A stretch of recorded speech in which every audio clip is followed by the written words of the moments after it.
welcome to this ThinkIn. I'm James Harding. I'm the co-founder of Tortoise. And if you're joining us from home, I'm not sure that we're fully mic'd up so that you may not have enjoyed the sing-along. But we're delighted that not only Professor Lynda Gratton is here, but that she didn't come on Tuesday, which would have really messed with Mark St Andrew's music choices. So it's ideal having you here. For those people who don't know, Lynda is, and sorry you're sparing your blushes here, Lynda is probably the preeminent thinker in this country on work, which is one of those things which for many years was interesting to a few people, probably all of us, but never widely talked about. And now it's something we can't stop talking about. Yeah. And in fact, I think Lynn said this is, given the recent publication of her book, Redesigning Work, this is in fact, I think, did you say the 8th event you've done today discussing redesigning work and the future of work? Starting with 7 o'clock this morning with Japan. Okay, well, you're working round the clock. I'm working round. Isn't this the opposite of what you're trying to get to? I did California, and now I'm back in London. I know, but it's the opposite. I thought the whole thing is to get some control over time and work. It seems that the opposite is happening. Yeah. Lynda, welcome. You've been kind enough to come to some of our Think-Ins, I think digitally, but not every Yes, this is my first time with a glass of wine. Thank you very much. Exactly, it's very nice. Well, all the more reason that actually everyone joining us online should come too. The aim of our Think-Ins is really, as you know, it's sort of the idea is you mix a leader conference, an editorial conference, with a letters page of a paper. You get everyone in the room to weigh in, and in this subject, probably more than any, everyone's going to have a view. Everyone's going to have a problem to solve. The book is brilliant. I love the book. I love the book partly because there's so much that's boring that's said about the future of work, and this actually is not only fascinating and challenging, but it's quite emotional. You find yourself thinking, oh yeah, well, how am I going to learn faster than machines? How am I going to stay healthy? How am I going to have the right balance in my family life? And all of these things you touch on in the book.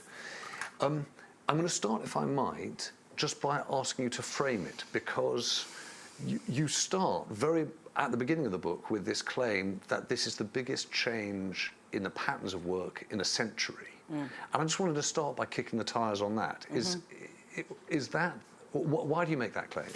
Well, you know, if we go back to the Industrial Revolution, and you and I weren't born in the I sometimes at the moment feel as if I was born in the Industrial Revolution, but it turns out I'm not. Then, you know, that was the moment when people moved out of the fields into factories. And that's when we decided we had to be in the same place in a factory, we had to work at the same time because of machines. And then when offices and cognitive work took over, we had the same idea. And I've written, as you know, James, a number of books about how I would love work to change. But frankly, I didn't see very much happening. On the 24th of March, 2020, I kept a diary from that day. I've still got it, a journal. I'm now on journal number 13. Wow. In fact, I normally bring it along with me, but it's my first in-person event, so I haven't got it with me. I kept a diary from that very moment. And, you know, everything is being put up for observation. So we've changed our habits, we've changed our behaviours, we've changed our skills, we've changed our networks, we've changed our sense of identity. And I have never seen anything like that. You know, the Harvard Business Review article I wrote that became the front page of the HBR and the front cover, and that's really what got the book started so quickly. I started that with the story of Fujitsu. And the reason I did that is that Japan has the most traditional working practices. So if Japan is able, in 4 days, to move 60,000 people out of the office, working from home, just as productively, then it basically says, well, really? Honestly? And Fujitsu have now said, well, we're never going back. So the thing that I liked as a starting point for the book was actually how simple it made it, right? In terms of time and place. Yes. That work is a set of choices about time and place. And you set out, and sometimes in the book it's actually quite set out quite graphically, what your choice is, home versus office, if you're working in an office, and also time of day. Yes. And I just wanted, just as a small experiment, I just thought one of the things that's interesting in the book is you talk about people making very different choices about what time of day they would start work, like what time would be their optimum time. And I just thought before we got into your definition of it, I just asked people in this room, who here would like to start work before 8 a.m.? Who here would like to start work? Giles, thank God for that. Giles Mattel writes for Sense Maker, which seems to be on a similar clock that you're on, Lynda. Who here would like to start work after 11 o'clock? Lisa, really? Well, I put my hand up for both because I'm so, my... She's so on it. She's so on it, Lisa. The way I work is just so all over the place. My energy... Oh, sorry. Because my energy patterns vary so much, it depends on the day and... But you would have, so you would rather have no fixed working pattern in terms of time? The idea of 9 to 5 is the worst possible for you? I've been freelancing and working from home since 1999 because 9 to 5 just never worked for me. I was the person who'd sit there for 8 hours in the office going... Because you just couldn't... And then wake up at 4 o'clock in the morning and do all the work in sort of 45 minutes. So... I remember that, I shouldn't really say this, but it's such a long time ago. After I did my PhD, the first job I had was at British Airways. I was chief psychologist there. And I remember I've never really been very good at 9 to 5 either. And I used to go to sleep in the afternoon. I'd close my door and I'd put my and I'd sleep for an hour because I just didn't know what the hell I was supposed to do. I mean, what was I supposed to do in an office? And if you had a working day, by the way, one of the things you should just know about this for anyone who is interested in productivity is one of the things that comes out in the book is that one of the reasons why people feel as though their productivity has increased during the pandemic is they seem to be working, at least according to this, 48 minutes longer. They work longer hours, yeah. I mean, that's really the productivity boost, is longer hours. Right. So it's We not all worked- productivity, it's more We actually work longer. when We we're did. from home. Yeah, well, because if you commute for 2 hours a day, then what you do in your mind is you give an hour to work and an hour to yourself. I have never been so productive as I have since during lockdown. And you've also worked considerably longer hours. Yeah. Well, there's nothing to do. I mean, now that now we've got so much to do. All right. Well, so some people are 8, some people are 11. Just Yeah. out of interest, how many people here, if you had the choice, it's like binary. This is an artificial choice, and it's completely at odds with your book, Lynda. But if you had the choice only to work from home for the rest of the year, who here would only work from home? Only Lisa. work from home. Sam would, yeah. Luke 2 would, of you. okay. Yeah, 3. Matt would as well. Tommy would as And well. that's about it, right? About right statistically. Yeah, I mean, I'd have expected a few more. But in fact, even before, there's been very few actual proper experiments about how people feel working from home and working from the office. But the only one that has been done within about 8 months, a third really want to go back to want to go back to an office. So in fact, we've probably got more introverts here than normal. So if this was a non-introverted group, then you probably have more people with their hands up. All right, so I'm just going to ask, because there's a slight method to my madness here, because the thing that's interesting, I think the most interesting thing about the book is the challenge it puts to all of us to say, actually, we can redesign work. Yeah. Right, it's not like we can opt in of what we've got or opt out. We can actually redesign it. Yeah. So I just wanted to start with the homebodies.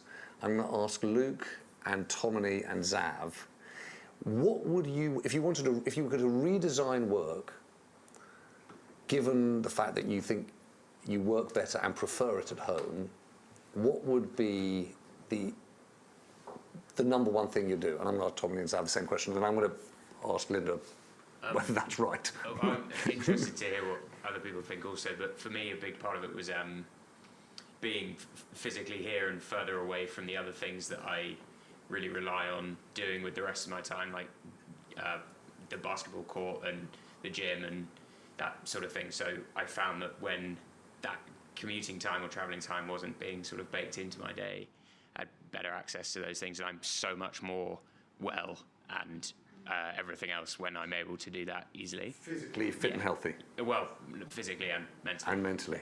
And was that when you were working from home? Yeah. Yeah. Yeah. Tommy? I mean, I think I have to say the same, pretty much. I think that the commute time does make a big difference, especially, as Luke said, if you're trying to go home and then you want to go to the gym after work, you have to travel there, then do the gym. But I think for me, I think I put my hand up maybe erroneously, because I think actually a hybrid is the ideal. I need to see people at some point as well. Yeah. Especially if you have an office like this. Yes. I mean, I have to say, I was so excited to walk into the Tortoise office. It's amazing. Thank you, that's very nice. That's actually all Emma Harley's work's made. They've made sure that it's made sense of it all. Zav, what about you? Great. Why do you want to be at home? I think one of the things is like choice, and I think wanting to feel like when you're coming into the office, you're coming in for a very specific purpose, which is served by being in the office. Yeah. And I think a world in which there were kind of particular set days, it's sometimes kind of harder to kind of drag yourself out of bed, pay for a commute, maybe pay a bit more money for your lunch, to come into an office where it can sometimes be harder to concentrate than at home. Yeah, that's so a good point. It's harder to concentrate. I mean, that came out, one of the investment companies, the Canadian investment companies, in fact, I talk about it in the book, we talked to, they said, they have a lot of analysts, and they said productivity went up, during COVID, and they said, well, why is that? And actually, they had very good data on what was happening in the office before COVID. And actually, the idea that the office was some amazing, I know this is an amazing office, but some an amazing place where you just had serendipitous, bumping into people all the time. And actually, that wasn't the case at all. What happened in the office, if you remember, is you walked into the office, because it was really noisy, you put your ear plugs in, and you went like this, and you did your email. And what they found also is people were interrupted a lot in the office. People are always walking and saying, oh, hi, have a cup of coffee, da-da-da-da-da. And so productivity went up because people weren't interrupted. And one of the things I've tried to do in the book is to make the link. In fact, it's really interesting, James, as you know, when you write a book, because it's only actually after you've written a book and people are reading it that you realise what it was that grasped, the reader's mind. And one thing that people have often talked about is this idea that, it depends on what you do, how you work. So, for example, if you've got a job which is highly focused, where you need to spend quite a bit of time, what you need there is you don't want to be distracted for maybe 3 or 4 hours every day. Now, you could be at work and not be distracted, or you could be at home, but the most important part of that is being asynchronous, and that's why I introduced the notion of time, which is where you're not connected to other people. Whereas if you have a job which is, for example, I'm going to one of the big architectural firms tomorrow, and they love their office. They love it probably even more than you love your office. They design offices. They designed the Google office actually in California. And for them, being together in a space is incredibly important for them. So they're not going to want to work from home because they feel that they're creative and they want to be around people and they want to do lots of drawings and so on. So you've really got to work not just from your own character. And introversion and extroversion is turning out to be the most important personality trait when it comes to how you like to work, but also what drives your productivity. And if you're a CEO of a company, that's the bet you're making. So I think what's really interesting at the moment, James, is lots of CEOs are beginning to make bets, and they're making big bets. Massive bets, yeah. Massive. I mean, these are very expensive bets they're making on whether they will use the office or not. And so when they go through that process of making a bet, they have got to ask themselves, in what circumstances are my people most productive? And that's the question they should be asking. And that's what the book really is about. Can I ask, anyone who wants to weigh in, please just catch my eye. Oh, hello, here we go. This is going to be easy. Here we go. Loads of weighing in. I had a whole plan. That's gone. There we go. That's my There's a lot of weighing in going on. And by the way, I want to bring in Claire Montague and I want to bring in Margaret Taylor. So just to let you know, George. Because you're a hybrid. Hybrid. I know, there are 100+ people here who just, have things to say too. So I'm going to start, if I can, with my colleague Michelle Henson. Hi. I think the thing I found surprising was 25 years of habit, so commuting into work in 2 years has been turned on its head. Yeah. And for me, that was just the norm. And any job I did, I just expected that. And now, I don't want it to be the norm. I want it to be choice. And to Zav's point, productive, and not be in the office for the sake of it, but be in the office because it adds value. Yeah, I think that's where I think what I've really loved about this whole process, is that it's created an experiment that we would never have anticipated. And part of the reason I've kept a journal is, and I keep it carefully. I mean, I pretty much write down everything, not everything, but each day will be 12 or 15 pages of just things I've heard. It is an evolution. And, part of it, at the very beginning, I wrote down at the very beginning, we know that habits, it takes about 12 weeks for a habit to change. So I'd said at the beginning, if the pandemic goes on for more than 12 weeks, some people's habits will change. Well, it's 2 years. It's 2 years since people got on a commuter. I was talking to an investment banker in New York last week, and she said to me, Lynda, I commuted from my home this morning. It took me 1.5 hours, and I'm going to commute home this evening, 1.5 hours. And she said, and I've sat in this office and I've been on Zoom calls. The whole day. All day. Yeah. But Katie, your system is no Zoom. If you come into the office, you don't do any Zooms, right? Well, that's the sort of interesting. Yes. This is my co-founder, Katie Smith. Yeah, that's interesting. On the habit point, it's really interesting because actually when lockdown happened, I decided to keep my daily habit, which was the commute. And so I went and walked in the South Downs, because I was down in Sussex, for an hour to an hour and a half every day. Yeah, I did the same. Because I wanted to keep my commute, Yeah. because my commute bookends my day. Yeah. And so I started the day, actually a bit earlier, I did start at 7:30, and I did commute every day. But in that commute, I did the same things that I used to do in my old commute, which is I listen to Tortoise podcasts, or I do telephone calls, or and the thing that's changed in my habit is I now walk into the office rather than get the tube, because the tube's only 20 minutes and I still want an hour's commute. Yeah. Well, so I've created a new commute. Here, actually. Yeah. I mean, actually, just a simple point. I don't know if you can see. I've got trainers. I sit on an advisory board with 4 other women. And we went to our first board meeting about 3 months ago. It was the first in-person board meeting I had been in. And I looked at what the women were wearing. Every single one of them was wearing trainers. And this was a board meeting for a large financial corporation. I thought, game over. with the high heel shoes, yeah. I think that's gone down quite well. But it's a great story. We should see what's happened. I walked down here as well, to get here today. I just walked I've also wanted to know what's happened to ties. I mean, that's a weird thing, but it's really sad. If you're a tyre manufacturer, if you're I mean, this is terrible. That whole industry has been completely decimated. Can I just pick up on Michelle's point? Now we're going to get into airing some private grief here, because there are these twin pools, aren't there, around redesigning work. One is, and in theory they should be the same thing, but what for each of us is the best way of working. Yeah. But there's also what's best for the business, what's best for the company. Well, what's best for the job?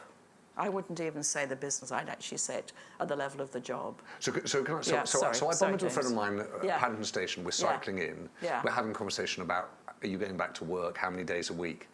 And he says, I speak to all the people in my company. They all say productivity is so much better at home. And I said to them, I love your productivity, but this isn't about your productivity. It's about my control, he tells me. And I laughed, but I thought to myself, actually, there are a lot of companies which are thinking that. How do you ensure culture? Oh, yeah. How do you make sure that there is there are systems? Yeah. And how much is the case that we're succumbing? And I'm going to come to Margaret Taylor, who's here, who says, look, if you're a teacher, these things aren't available to you. Yeah. But even in office-based work, how much are we succumbing, Lynda, to a kind of wishful thinking that making sure that kind of Luke feels fit, or Zav has a choice, or Michelle doesn't have to commute in the way in which he did, is actually not going to work for the product and the productivity of the company? Yeah, and I think that's what we're exploring at the moment. I think it was interesting, the CEO of Microsoft just said last month, we're learning by doing, and I think that's the case. I mean, I run a company myself, actually, so it's really helpful for me, because I feel it just as much as as anyone does, you know, what happens if people don't want to come into the office, or they come in late, or they have reset days every Friday, or whatever. How on earth do you carry on meeting your client needs and so on? So I think that we do have to now work out what are the sources of productivity, but also the sources of engagement. You know, it's one of the wonderful things about writing a book is that once you've written it, you can say, okay, I don't have to talk about that ever again, and I can think about something else. And what I've been thinking about since writing the book is this notion of monotony, really, which is to say, you know, because I was thinking, well, why is it we say we'd like to be in the office and like to be at home? Well, because it's monotonous being in the office and it's monotonous being at home. So what we want... That we seek out a monotony? Yeah, well, no, we don't. We want variety. Oh, I see. So I think so the piece I'm writing at the moment is about variety. The fact that part of the reason that some of you are saying I want both is because you want the variety of both. You don't want to sit at home all day because it's really boring, you know, 5 days away. But you don't want to. So, you know, there are, you know, personal. One of the characteristics of being a human is we're curious and we don't really like too much monotony. And I think that's part of it as well. We're beginning to really explore what work is. And for somebody, as you said earlier, like me, who's, you know, written about it and talked about it for decades, it's just the most exciting moment. But just out of interest, one of the examples in the book is CPP Investments, I think, which said to people, hey, listen, you can go and work from anywhere for 10, 12 weeks. 3 months, 3 months every year? Yeah. And a question I had about that was, is that just an incredibly thin and unusual and very privileged sector of the workforce? I mean, it's an investment firm. Well, or is it really a model for how lots and lots of companies and lots of businesses can do things? Well, it's not really a model, no, because I think, you know, we were talking about our mutual friend, Kevin, and Kevin Delaney, who was the founder of Quartz, and he was the first person to read the book, actually, and talk to me about it. So this was way before it was published.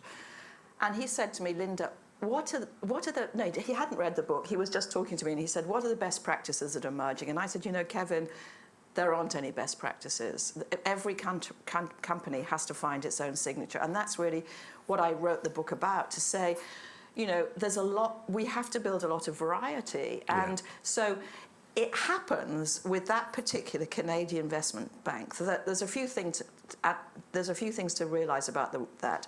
Firstly, it's Canadian, but a lot of their employees come from outside of Canada. And so during lockdown, they went back to Argentina or France or Portugal.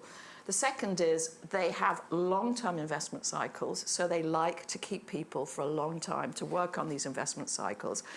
And the third is that during lockdown, they noticed that productivity went up. So those combinations of things said, why don't we become really bold? And for them, the really bold thing was, they said, look, you're Portuguese, you've been working in Portugal for 3 months, it's worked fine.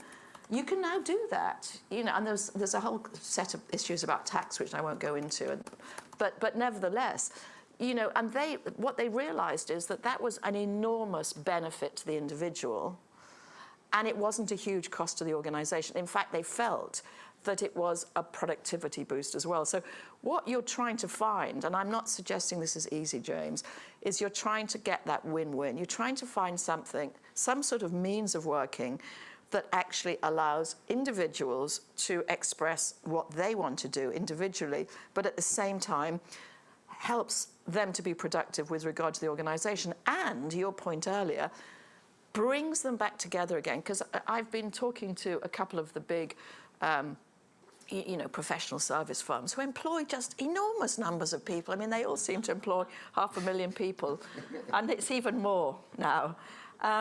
And what they've been saying to me is that they can normally tell when somebody's going to leave. So they have analytics that work out, you know, if you're just about to go, and then they can sort of try and pull you back in. They said when people are working from home, they have no idea at all whether they're about to leave or not. They've got no way of knowing that. And that's because, but it's partly because they're just not close enough to them, but it's also because, you know, if you're working from home, whether you work for PwC or EY or Accenture, makes no difference at all, because you're still working from home. So I think what you're going to find now, if I were to say what are the next big words that are coming up, they would be, I'm going to use the word friendship, I think that people are really. I think the stage that we are at now is that we are now at the stage where we're bringing people back together again. We're saying, why come to the office? And the reason you come to the office is really that old thing, you have a friend at work. You come back because of friendship. I could feel that coming. It's great to see you. You know, I mean, that's what, you know, so it'll be about friendship and it'll be about culture. I don't like the word culture very much. And I don't think you'll see it in any of my books. But what we're saying when we use the word culture is we mean all the artifacts. You know, like all this lovely stuff. Yeah. Yeah, I mean, this is it. And the green light, I love that green light. I mean, the whole thing is culture, isn't it? And that's the artifacts, and that's the buzz, and, you know, medium price white wine, that sort of stuff. Okay, I was going to say cheap. That's the nicest thing anyone's ever said about our yes. wine. George, I'm going to ask you to bring in Anne Cairns and Margaret Taylor and Claire Montague, who are here. Not my Anne Cairns. I think so. But I'm just going to get Emma Harley while you're lining them all up, if you can, because Emma is the person who, by the way, while we were all in lockdown, actually moved us from one office to the other. So a lot of these things, the lights and the books and the whole design of it is, you know, and it's then with let's Emma. bring in, is it the same? Yeah, is it my Anne's Anne's weighing in. You've got a whole load of people. Yeah, go I ahead. just wanted to come back to a point you made earlier about it being about the job. And I think that's what's interesting because, you know, have you seen in some of the companies you've studied where they have a sort of almost different sets of rules based on jobs? So instead of saying, like for an entire workforce, this is the pattern you're going to follow, they'll say, you know, if you're in this particular job, which is very much maybe creative, like we came back to, where you really need to be in that space, then you can do this. And then, but actually, if you're doing another sort of job where maybe you're more analytical and you need more head down, well, actually, you can have a slightly set of rules. And how's that work? Because I appreciate that could be quite difficult within a company culture where you're almost kind of imposing one set of rules on one group of people and one set on another. Yeah, that's a really good question. And actually, if you take my argument that you need to build around jobs, or job families, as I call them in the book, then that's the inevitable consequence of what I'm arguing. So the companies that we've been looking at, Sage, for example, the model that Sage has, and that's a software technology company, is that they do have job families who have different ways of working.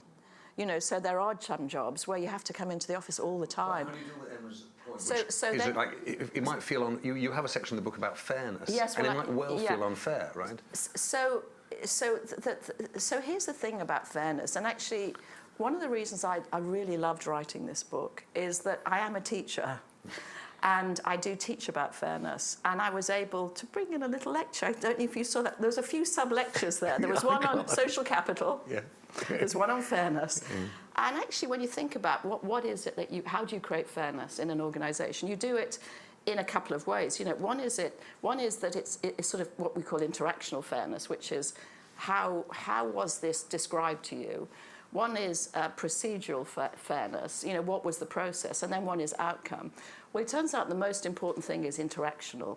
So the way that I would approach this is to say, look, you know, people know that jobs are different. I mean, people get paid differently. You know, some people get paid more than others. We know that jobs are different, so let's not pretend they're all the same, because they're not. But make sure that when you're describing why this decision was made, you involve people in the process so they understand it, and then you get buy-in. So that's why in my own consulting work with HSM, you know, we use this amazing technology platform where we get hundreds of thousands of people potentially together to talk about what is fair. And so that's the first thing. The second thing is, and I was very mindful of this right the way through the pandemic, because one of my sons, Dominic, was working on A&E. He's an A&E doctor. And so right from the beginning, I was trying to think, well, hang on, how does this work for Dom? He can't, you know, be at home like with his feet up like I am. He's in an A&E. So then that was actually one of the reasons I said about time. I actually brought time into it, you know, that matrix. As it was with time and place. Yeah, because I realised there's lots of people out there who have no choice at all about place, but they do have a choice about time. Mm-hmm. And I was actually working with one of the food manufacturers at the time, and So we said, look, what should we do with people who are factory workers who have to be there? Well, then let's talking to them about time. You know, could you make the schedules different? Could you, for example, do a 4-day week? Could you have a 9-day? You know, so many other alternatives. And I think that, so what I found disappointing in a way about the conversation last year with regard to hybrid is it was all about the office, you know, the binary. Should we be in the office? Should we be at home? That's not the redesign of work. The redesign of work is to say, how could we work? I mean, we don't have to work. We can work any way we want. How we humans decide to work is our choice. There's nothing that's told us we've got to work like this. So I find this period a very liberating time to actually ask ourselves, what do we do about place and what do we do about time? But I agree with you that, you know, we've got to acknowledge that there will be fragmentation in an organisation because people will work differently, and that once you get fragmentation, you have to focus ever more on pulling things back together again. And that's why, you know, I always think about organisations as systems, and one of the balances is fragmentation and you know, and pulling back, and we've moved into fragmentation now, and that's why I think friendship, artifacts, social, anything that pulls people back together again. You're going to see lots of social events. I don't know if you've tried to book a restaurant recently. Yeah. You know, everybody's out and about, and it's because they're trying to reconnect. There are a number of people coming. I really appreciate the fact, Lynda, that you're making the point about, look, it isn't just about offices and places and spaces. And actually, there are quite a lot of points in the chat here, and I'm sure people have thought the same, which is there's a risk you get into that very particular conversation about the kinds of jobs that you can do in offices. Yeah. And so I'm going to make sure that we hear from, you know, as I said, from Margaret Taylor in a moment on teaching, which I think is really challenged in this area. We have our Zoom, our Zoomers. Zoomers. This is how we teach at London Business School, you know, these days, hybrid. With this. Well, I'm hoping that at some point we're going to get Anne Cairns. Oh, I'd love to hear from Anne. I wonder what Anne thinks about. On the email. There you are. Anne. Hi, Lynda. Happy Monday. Happy Monday. You see, she's just showing you what a slightly better, you know, glass of wine looks like. Do you know who Anne is? Yes, of course, yeah. Anne has been with us for several ThinkIns. Actually, Anne, have you ever been into our newsroom or only ever digitally? You should come. No. I've been into your newsroom, James. Yeah. Yeah, you have. Anne's done the future of money for us. So, I mean, not just the future of work, but the future of money. That's so, even more important. Inside a vast and amazing organisation, MasterCard. So tell us, Anne, what do you think about the way in which Lynda's kind of thinking about this? She said something really nice about it. Did she? Oh, no. Excellent advice as we attempt to build a better working world. Anne Cairns, Vice Chairman of MasterCard. Yeah, thank you very much. Thank you, Anne. We're getting a live blurb here. Anne, do you want to elaborate? I like yours even better, though. I'm going to get yours. Yeah, well, congratulations on the book, Lynda. And by the way, I've listened to it lately. I listened to it over the weekend, and I love it because you're narrating it yourself and being a lecturer. I think that comes across really well. Look, I think it's a fantastic time for people at the top of their companies to think about redesigning work. And as Lynda said, you know, you're actually developing the signature of your company. And I've actually been at a meeting this afternoon that we've been doing it live at MasterCard, thinking about both space and time, which is great, but also thinking about what are we designing it around? And one of the big things is where are our customers? Yeah. And we're looking at our global footprint now. We're in over 200 countries. And this is really interesting because we've got, you know, sales offices in all sorts of different places in different countries. We've got tech hubs. We've got customer experience labs. We've got all sorts of things. And now we're talking about, oh, this is interesting because we can think about the talent that we have. And if people are working more remotely in the future, you know, where is the nearest hub to them? And can we make these spaces, you know, multi-space, you know, different businesses all getting together which wasn't the way they were originally designed. And to the point that's been made, we're not thinking of one model for the whole business. We're thinking about job families and where people should be in terms of job families, and actually giving a lot of flexibility across the business as to what people do. So if I'm a salesperson, you probably don't want to see me in the office. I should be probably out there with my customers all the time. If I'm running a financial control function, then control is in the name, and I probably want to be nearer my colleagues in order to be able to collaborate and make sure everything works effectively. And I don't think there's any unfairness in that. It's more a question of really explaining why you're making decisions around this. Yeah, I'm so Can I ask you, while I've got you both here, given one of the themes of the book, or one of the elements in the book, is the discussion around whether or not more remote working, more working from home, will over time disadvantage women in the workforce. I just wondered, Lynda, and then I'm going to come to you, Anne, back to you, how concerned you are and what companies and individuals can do about that. Well, let's just to give you the data on this, and perhaps I'm sure everyone already knows this. So at the beginning of the pandemic, I thought this was great because it meant men and women were at home, mums and dads were at home, and dads would do more. Dads didn't do any more. I mean, astoundingly didn't do any more. And so right now, when a mum and a dad are working from home, the mum does a lot more domestic labour, even if she gets paid more. And actually, she does even more if she gets paid more. And there's a whole psychology there, which we won't bother going into, but that's the case. So this is poor. And so one of the things that we have got to do, organisations have got to do, and I have to do, and Anne has to do as chairman now of the 30% Club, is to encourage men, it's not just about women leaning in, it's men stepping up. And organisations need to encourage that. The number one way of doing that is paternity leave. That's the number one way of changing behaviours? Yeah, number one. Through the course of the life of the child? Number one intervention, yeah. Interesting. And, sorry, before we lose you entirely, what do you do about this? Is there a way that, for example, in MasterCard, you are trying to figure out how that works? And the point that Lynda just made, not just about how women work from home, but how men behave at home. Yes, absolutely. I mean, we have global maternity and paternity leave, and it's 4 months everywhere in the world, or higher than that, depending on, if you're in Scandinavia, for example, and that's the way the government works. And it's no good having that unless the men actually take their leave and get involved with the family. And of course, it applies to same-sex couples and surrogacy and so forth. But the difference that makes is not just sort of creating this sharing at home, but it makes a difference if you are a senior executive in a company. You're not looking at a young woman thinking, oh, she's going to be a mother. You're looking at a young person thinking they're going to be a parent. And that makes a difference to how you actually look at people in the early or sort of going into the mid part of their career.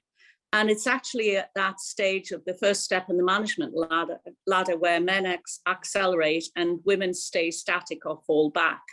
And a lot of research on that, and companies need to be paying attention to that. And thank you. I would very happily go down that rabbit hole, because I'd be really interested to know how many people take it up and in which countries, but we won't. But thank you very much. I just wanted to, Chris Ettery and Michael Taylor have both made the point, this point, Anne, about us getting into, if you like, a metropolitan bubble around offices. And Margaret Taylor had made a point about teachers and schools. I don't know, Margaret, whether you're there and able to weigh in. There you are. Hello. Hello.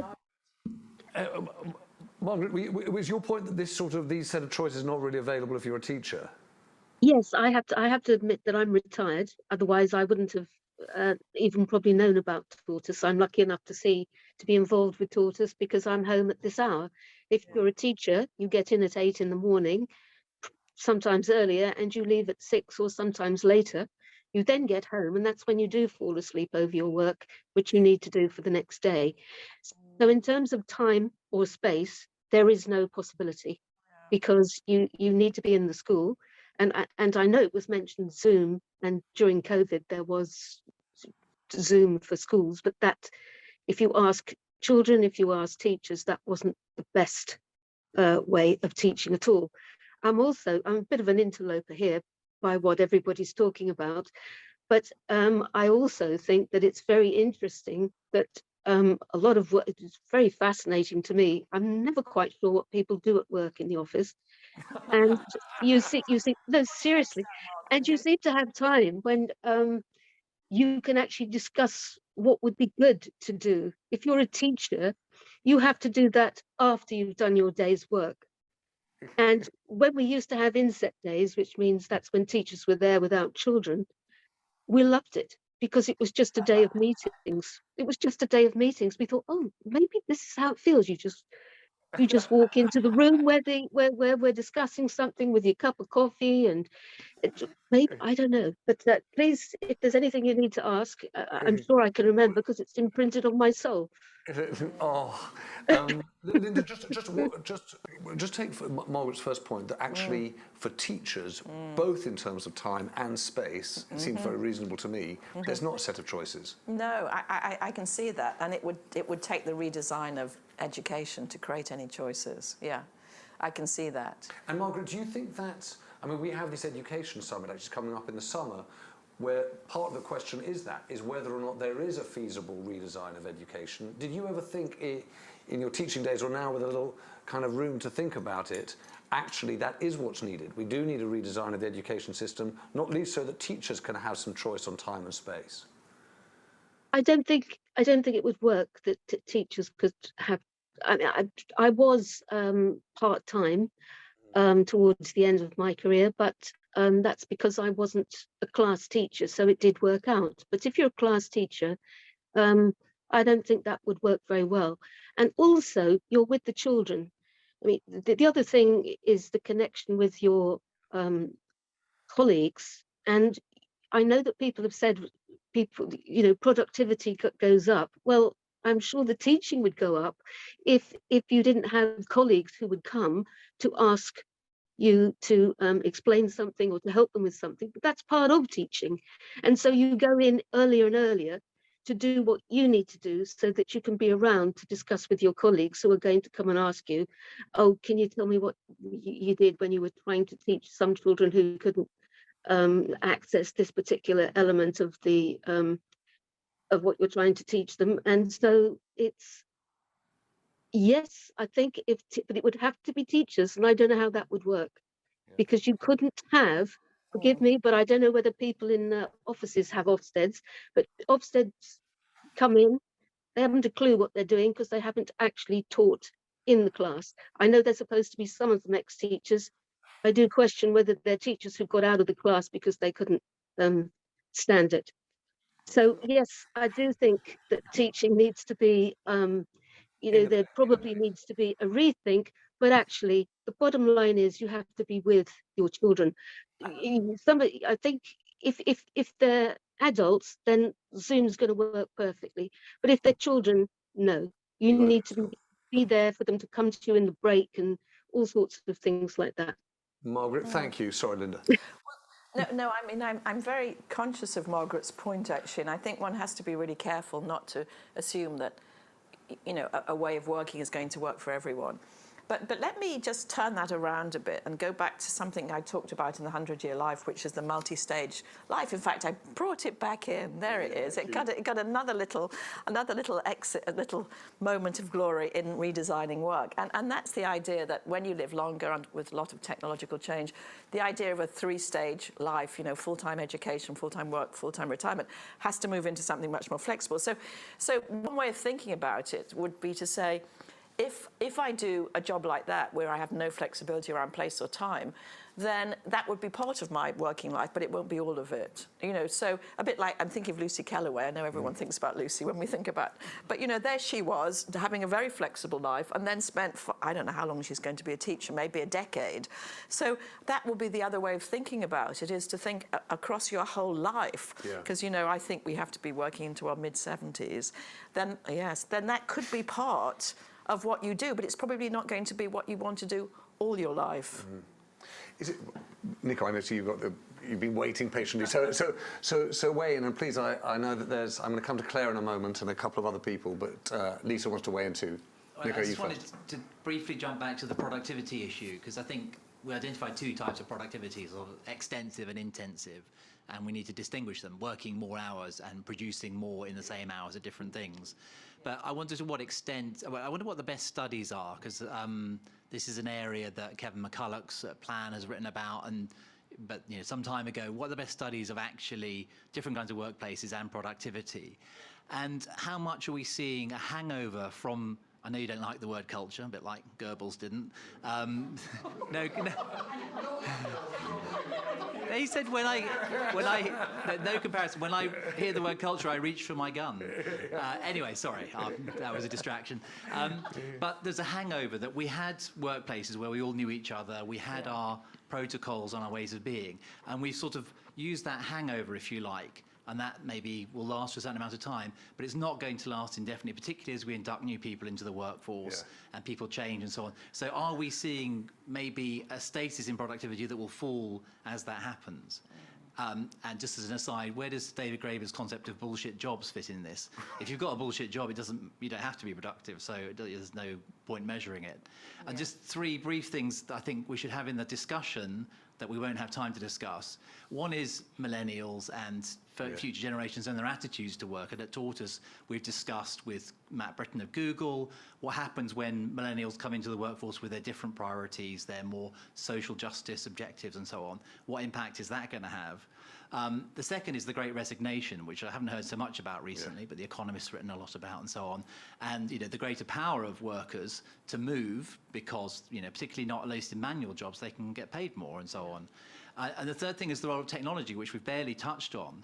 Now, we've all been using Zoom for the last 2 years and Microsoft Teams. They haven't improved one jot. But amazing. We've been talking about ways of working for 30, 40 years. Mark Weiser at Xerox PARC in the 70s was talking about the idea of what would happen if virtual spaces and physical spaces seemed much more similar. If we could pass documents between each other in a way as if we were in an office but further apart and so on. And I've seen very little innovation or discussion of innovation in technology. Okay. And if we had that, then maybe remote working, distant working and so on would be more desirable and more productive. Mm-hmm. We can't talk about that now, but I think it's something we're not talking about. Very quickly jump in about technology, because I think that we're going to see a massive uptake. I was going to use that word upswing or uptick, and I stopped myself. In technology, and let me give you a couple of first movers on that. Both Accenture and PwC did all their induction this year in virtual reality, all of it. Yeah. And Accenture, which is enormous, as you know, inducts up to 30,000 people a month. Yeah, and that is all done virtually right now on Metaverse. So I think we are making massive movements on technology. And I think that as something I've got to learn about, we think we've all got to learn about. I remember it years back, because when I did a lot of work with Nokia, and Nokia had Second Life. Do you remember that? Second Life. And I got really excited about Second Life and had my own avatar and everything. And I taught in Second Life. And then it just sort of disappeared, didn't it? But it is coming back. And I think gaming as well. One of the things that I'm hearing a lot in the last few weeks is that why aren't we thinking about some of the ways that people enjoy gaming? Why aren't we thinking about that more in terms of the working practices? So I disagree on technology. I think we're going to see, I think we're going to see a real push on technology. I also disagree on millennials as well, by the way, but that's another. You know what we're going to do? That's another rabbit hole. We're going to go down it. Let's go down it because Anne Spackman, the great Anne Spackman, who was my managing editor when I was at the Times, and then went to go and run Career Ready, which was actually trying to bring more people and make kind of workplaces like this in the city available to more people. I think she's here, Anne, and I just wonder what... there you are. She is. Say, Anne, there she is. What do you think of all of this? Well, every bit. Well, as you know, I took this radical decision to leave a proper job and work from home 30 years ago. And my two closest friends said, "You will never be employed again." And that was quite a reasonable thing for them to say. So, hey, we've made quite a big leap since then, which is great. But my main concern is for the young people, the wonderful young people we had coming out of career ready, who were getting jobs they could never dream they would have had because they never knew they existed before they came on the programme.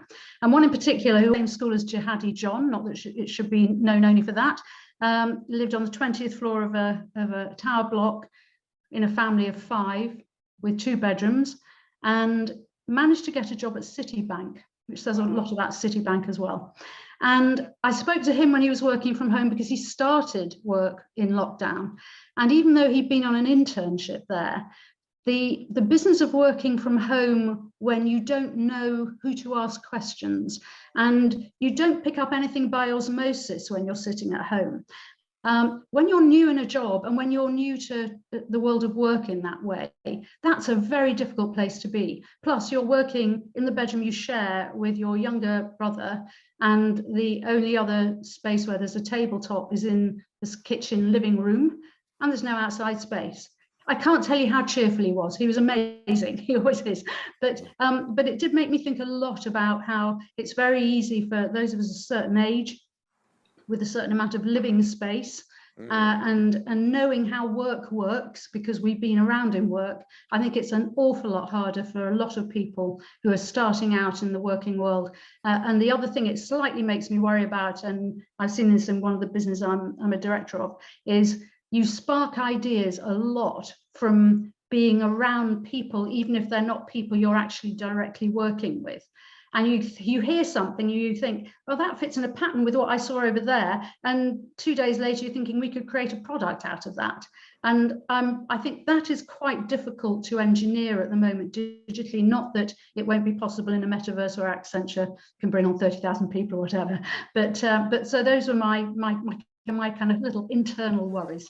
And thank you. But Lynda, what is it too early to say yet whether or not this is having, in the way in which we just touched on with gender, that as Anne says, that you're seeing, whether it's by age or by income, that actually hybrid working or working from home advantages older, wealthier people over younger, poorer people? So I'm going to look at that in a slightly... Well, first of all, we know in terms of demography that the group who haven't come back to work are the over 55s. We know that, and we don't exactly know why they haven't come back to work, but that's a real problem. I mean, that's a whole missing population now. But with regard to young people, I mean, I totally take that point. What I would say, and I'm only sort of being a devil's advocate here, because I know that's my sort of role as much as anything in this session, is there are companies that are entirely virtual. In the book, I talk about one of them, Artemis Connection, and the GitHub, which I don't know, but I know is also virtual, have the same sort of idea, which is to say, if you're all virtual, then what you have to do with people who are joining you is you have to help them as much as possible to understand what the place is. And so Artemis Connection has a whole process that as soon as you join, you go through, which is both stuff you read, because people say, well, you know, when I go into the office, you know, looking around, it tells me how you're supposed to dress. Well, you just write down and say, this is how you dress. Or, you know, it tells me how I'm supposed to write. Well, hit this. So what they've done in Artemis, very deliberately, is to move the information that you get as a young person in a company from tacit to explicit. And by the way, there's a lot of good reasons for doing that, because in fact, if you're not from the right social class, it's very difficult to know what the explicit stuff is, because you haven't picked it up. So you don't, sorry, the tacit stuff. So I don't absolutely get the point that being this, and I wrote about it at the very beginning, you know, this observational thing with young people. I think that you can help young people a lot to understand what's going on, which is not to say they shouldn't come into the office. I'm not arguing that, but I'm just saying that it should be more intentional. And if the child, the young person we've just spoke about, is in a room which is very crowded, they should be in a co-working space. They shouldn't be working in. So the organisation should know that they don't have an apartment that they can work in, and they should have access to a co-working space. And I think everybody should have that opportunity, and you will see a lot more of that. But that doesn't put aside the fact that if they came into the office and watched other people, they could learn. But the question is, would there be other ways of that? What is it they're learning, and is there another way of doing it? That's the pushback I'm doing.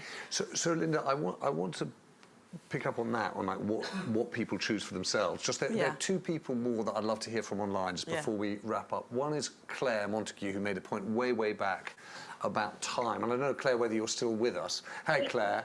Hello.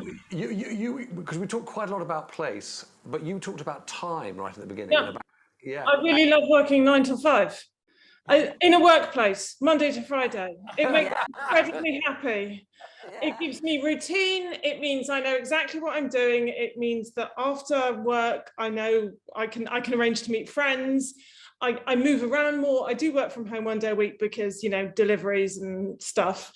But actually, I never get up. I never move around nearly as much. And it costs me more to heat my house during the day. I love 9 to 5. It's the best thing ever. Claire, you love it. My colleague Kerry Thomas always says about me and him that we're like milking cows. We just come in, we're just sort of lowing in the morning, coming back at the end of the day. Yeah, total sheep. It's brilliant. Claire, thank you. I also just wanted to hear that. Zinnia, Angus, because Zinnia, you were making the point, I don't know whether, George, you can find Zinnia, because when you were talking, Lynda, and Anne was too, hi Zinnia, about being happy to be back in the office. I think you were saying that you're happy. Is that the office, or is that a very souped up home you've got there? This isn't actually, because I don't normally work on a Monday. But we're an exhibition company, so we sell the business of being face to face. We've been back in the office hybrid since September, and I was just really intrigued to listen to all the comments, because one of the things that I'm the HR director, that I concern myself with more than anything else is our younger members of staff, and that's their mental health, and it's also how they interact and how they learn. And I think it's really interesting, if you have a completely remote workforce, then probably it's easier to make sure that people, when they're working remotely, are really well cared for. But when you've got a hybrid working, or you know, if you have some people coming into the office and others working from home, we've seen real issues with people actually being brave enough. You have to, if you're working remotely, you have to actually interrupt somebody. You have to make a phone call or a Teams chat to actually get them to help you. Whereas in the office, our new recruits now say that they love being back in just for 3 days a week, because it allows them to, you know, to just sort of say that quick, oh, can anyone help me on this? And it's a general query. And also it just definitely made a big difference. We had a bit of pushback because we came back in September, which was quite early. But actually now everybody's back in between 60 and 80% of the time. So. Zinnia, thank you. Lynda, I can see, I know that we shouldn't be contained or constrained by time. No. We should just let it place. roll. Or place. We Time should just or let this place. conversation move through the night into a number of different locations, not all of them real. Yes, I know that. But let's assume that we are going to try to keep to time. Yeah. The really exciting thing I felt emotionally about the book was it's an invitation. It's an invitation to all of us to redesign where we work, when we work, how we work. So for everyone, just individually, what's your advice about how you approach that choice? Well, I mean, I would approach it as a process, really, which is to say, and in the book I have this sort of 4 stages, but the first is to say, and if it was about me as a person as opposed to my team or my organisation, the first question would be, what work do I do? What's my character? And what are my networks? We haven't talked too much about networks, but your networks are really important to your productivity and your sense of yourself and your identity. So I actually start there. And as we've done today, you know, lots of the stories you've told are about your own preferences. And then I would ask the question, could I be more creative? You know, for example, a thing that I love, which I don't think we do enough of, is job share. That's such an easy win, isn't it? And yet it's very, very low take-up. So, you know, start then being really creative, and then say test it against is if it was a team, is it fair? And then sort of try and do it. So I would just get on with it.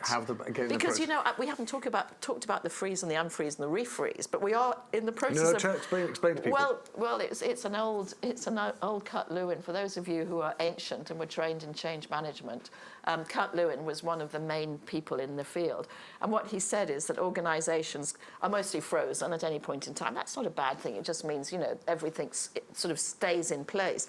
And then with a catastrophe or a crisis or something, it unfreezes and then it refreezes into something different. And this has been a catastrophe that's been a collective catastrophe, and we're just in the process of refreeze. So the crystals, as we watch, James, the crystals are beginning to take shape. So our job, before they finish, this is why I'm so out and about these days, is we have got to tell people, you don't have to go back to how it was. You have the power to change work. So, Lynda, I didn't say right at the beginning, which I should have said, is that one of the reasons that we started Tortoise was because of another book you wrote, The 100-Year Life, and thinking about approaching news differently and thinking, well, how would you think about things in those terms? And beginning to think about news and government and society and business and ourselves, given that we're going to live so much longer, God willing. And the thing that is really, really fantastic about this is it actually also does the same thing. It makes you think, well, the way we've always done things is not necessarily the way they'll be done in the future. Yeah. So I was listening to you and I was thinking of a friend of mine who has this party trick, which is he asks everyone to be quiet and then he says, repeat after me, we are all individuals. And then everyone says, we are all individuals all together. and funnily enough, as you were talking, I was thinking to myself, the really, really wonderful thing about the book is it forces us to think in a much more human way, a much more individual way about work. And it's funny because I'm even listening, you know, to you, Luke, or Zaf, or Michelle, just thinking, okay, well, actually, even the people you're working most closely with, are you really listening to them individually, and how we're going to make that work? So friendship, ties, redesigning work. I mean, not ties, that industry in crisis. It's a sociological ties. Yes, exactly. We'll make that work. For all of you who've joined us online, thank you very much for being with us. For everyone here in our newsroom, thank you too. I hope you'll join me in giving a big, warm and heartfelt thank you to Lynda Gratton. Thank you.